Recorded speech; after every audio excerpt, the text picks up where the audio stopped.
Welcome everyone. In today's video I wanted to talk about surviving the bear market and what I plan to do. So just before I get into this video, I just want to say that this is purely just my opinion and what I feel like might be the best course of action for myself. So for you it might be something completely different, so don't go ahead and copy me without doing your own research or not really assessing what you want out of the market. And another thing to note is that my opinion is going to be different from a lot of other DeFi YouTubers you see out there, or whatever the general sentiment is around investing, trading, and like farming around there. Like, I think very differently, and so just please take that into account. Now, this is one thing that we're going to sort of have to keep in mind, is that we are definitely in the bear market. We fit the dictionary description for a bear market. Basically, if we take a look at the total crypto market cap, this is on TradingView, so it's probably not 100% correct. But if we can see here that we're about down 43% from the November 10th top, where we topped out at around a $3 trillion market cap, and we're currently sitting at about 1.69 at $3 trillion, and that's still quite a bit compared to where we were this time 2 years ago. We certainly experienced a lot of growth.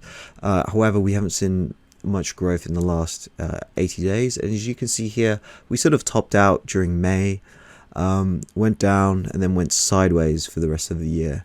And you know what might happen, right? We could see, you know, an incredible recovery like this and go back to all-time highs, or we could keep going lower, sideways, and then lower. Like, it's really hard to predict what will happen, and for me, I like to just sidestep out of the market and do my own thing until I see that prices start going in the right direction.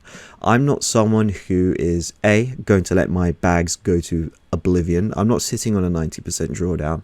That isn't my style. You know, there aren't that many crypto assets that I have high conviction in, and most of DeFi tokens, like I don't have that high conviction in that I would hold them through a 90% drawdown. For example, I recently spoke about my investment in Near and the ecosystem, and I felt that it had a lot of promise, and it did have a lot of promise, and it went to all-time highs. But you know, recently with the downtrend in market prices, I decided to sell. So I bought around here and then sold on the 21st of January before like the nuke. So I was down about 15% of my position, and it proceeded to go down even further.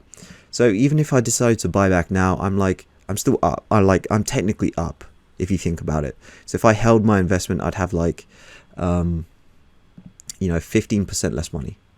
So if I did decide to buy back in, you know, I'm doing well. But I'm going to wait for a while just to see how prices play out. I don't think the market is going to resolve to the upside anytime soon, so I'm not really missing out on much personally. Well, that's how I think about it. Buying the dip is like a very dangerous mentality. It's worked for the past 2 years, and it's worked too much. There are going to be a lot of people who get punished during the sort of next market downturn. If you think about it, a lot of the people from 2017, they lost most of their money in the 2018 bear market because they kept buying the dip, and the dip keeps dipping. And so after a 90% drawdown, they were like, okay, this can't go any lower. And, you know, everything did go down another 90% for a full 180% drawdown. Now, of course, that's a joke, but you get what I'm trying to say, right? I'm just not going to let my bags go to oblivion. And another thing that I'm not going to do is use a lot of leverage. So this is why. For example, on Solana, we know the problems that it's been having recently. And so Solend put out this tweet. So from January 21st to Jan 22nd, Solana experienced degraded network performance, causing many Solend transactions to fail. I remember during this time, it was almost impossible to transact on the chain. Like, you might get a transaction through every now and then, but it was really tough. So there were many failed attempts at depositing and repaying, which made it difficult for users to save their accounts from being liquidated. So a bunch of people did get liquidated because they couldn't pay back their loans, or they couldn't add collateral. So in addition to this, there was some erroneous volatility on the PIFE price feed, which caused Wrongful liquidations, e.g. some users supplying MSOL and borrowing SOL, were liquidated due to prices moving out of sync. So a market crash created many profitable opportunities for bots, which then spammed the network with duplicate transactions to win lucrative liquidations and ARBs. This overwhelmed validators and drowned out user transactions. So this is a reason why I'm not going to use a ton of leverage, because it doesn't make sense, right? We have another market crash like that, and it could happen, and the bots are going to take over the network again, and you're not going to be able to move collateral around. You're not going to be able to sell when you want to do so. So we're not using a ton of leverage. But what I do plan on doing is a lot of stablecoin yield farming, because I've completely gone to stables. I don't care if I catch the bottom. I'm not here to sort of catch the knife, so to say. But now that I'm all in stables, I might as well go ahead and get yield on them. And here are some really good places that I found on Solana to get some good yield. So of course this video is merely like a proof of concept. You can go elsewhere on other ecosystems to go ahead and get stablecoin yields. I think that it makes sense to go to some places where not everyone is currently. So Ethereum, layer 1, you're not going to get very high stablecoin yields. Avalanche and Polygon, probably not, super high there as well. Maybe some Ethereum layer 2s and some other sort of lesser known chains, you might get higher yield. But I'm just going to show you Solana for now. The yields here aren't super high, but there are a couple places where it's decent. So Mercurial Finance, for example, is a stable swap platform here on Solana. And if we scroll down, you're getting 48% APY on the UST Tri-Crypto pool, and you're also getting 22.53% APY on the UXD Tri-Crypto pool. So this yield is being paid out in Mercurial Finance tokens, and we're in a bear market, so I don't really think it makes sense to hold onto those Mercurial Finance tokens. We also have Saber Finance. So again, this is basically the premier stable swap platform on Solana. It's the curve of Solana. So we're just taking a look. The UST pool is paying out, about 10%. It's decent, but not great. UST Cash, about 18%. Cash USDC, about 18%. UXD USDC, about 16%. Let's keep scrolling. What else can we find? A lot of these yields have been absolutely crushed. Not that great. If we do scroll down, okay, so 80 USD Cash, 24%, that's a decent yield. There are a couple ones here like MIM yields where they're quite high.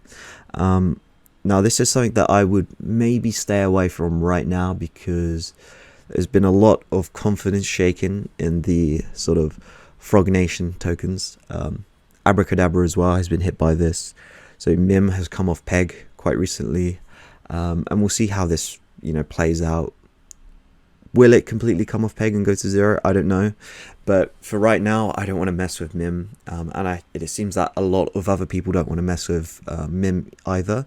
Like Alameda Research recently took like a $90 million loss in order to get rid of all of their MIM exposures, so just keep that in mind. The next place I wanted to take a look is Sunny Aggregator. So with Sunny now, they have their gauges up, so if you lock up your Sunny, you're able to vote on where all of the rewards go, and all of the rewards basically just went to UST for like the past week. So the rewards you're getting for UST are going to be the highest amongst all of the stable coins, like I'm fairly certain. I mean, you can scroll down and check, but I think this is the highest. So you're getting about 21% APY, and this is going to be in Sunny tokens. In regards to dumping Sunny tokens, this is kind of a weird one, right? Because basically they're being viewed as the convex finance of Solana, and Convex was a $2 billion protocol. Sunny has a lot of upside if it's going to be the convex finance of Solana, but we're also in a bear market, so it's a 50-50 as to whether or not you want to actually hold your tokens. And here's another stablecoin farm that I think a lot of people have forgotten about. I forgot about it because it was basically pointless. And what I mean by this is Almond, right? So you get LP tokens off of Atrix Finance, and if you get the USDT, USDC ones, you're currently getting about 14% APY, but that is being paid out in Almond tokens. and the almond token really has no use, so farm and dump that token, boys. And the next place to take a look is Aldrin. So Aldrin, in their stable swap pool, they have about 13.85% APR there, and you get it paid out in the RIN token. So the next way of surviving the bear market I wanted to talk about is delta neutral yield farming. Now, I'm not going to do a lot of this because there's still a lot of tail risk in using leverage, but I thought this is still an interesting method, right? So we're going to go to the MSOL USDC pool. Here we go. It's currently paying out 750% APY if you're farming at 3x leverage. So if we click on farm, Frankium has done some really cool updates recently, and so you can use these delta neutral farming templates, so you can organize it for yourself. Like I spoke about how to do these strategies beforehand on my channel, but you had to set them all up manually, so it's really nice that Frankium now lets you use these templates. Like you can do 3x long farming, 3x short farming, different pseudo delta neutral hedging strategies. But if we use the pseudo delta neutral hedging strategy here, and then we look at it from a 30-day perspective, essentially you're only going to lose money if the price of MSOL goes down 50% in the next 30 days. If it stays above 50%, then you've lost nothing. And of course, like you can set up a stop loss here as well. So for you to lose like 10% of your equity, and so for you to lose about 10% of your equity, the price of MSOL would need to go down about 62% in 30 days. And that could 100% happen. I mean, like, crypto market conditions are so crazy. Sol has taken a massive dump recently. If we take it from the top, all the way down to about now, we're down about 60% in the past sort of 3 months. So, that could definitely happen when you're leveraged yield farming. So me personally, I'm not going to be doing a lot of leveraged yield farming. Well, a lot of pseudo delta neutral leveraged yield farming. Mainly because of wild price fluctuations, and B, there's always a chance of liquidation, especially if like the Solana blockchain goes down again, or it becomes really difficult to actually get transactions through. But you could also use the lend page and lend out your crypto here. Like Ray, for example, is paying you 82.99% APY. All the stablecoin yields are absolutely crushed. People aren't leveraged yield farming as much, and people just want to get yields on their stable. So we have almost 100 million in USDC and Frankium.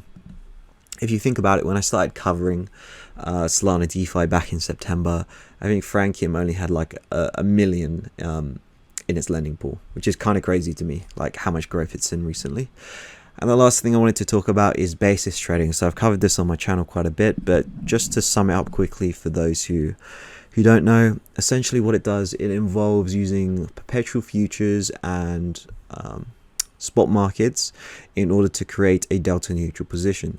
So for example, if we go to Solana perps here, you are getting paid 42.31% APR to short the SOL perp.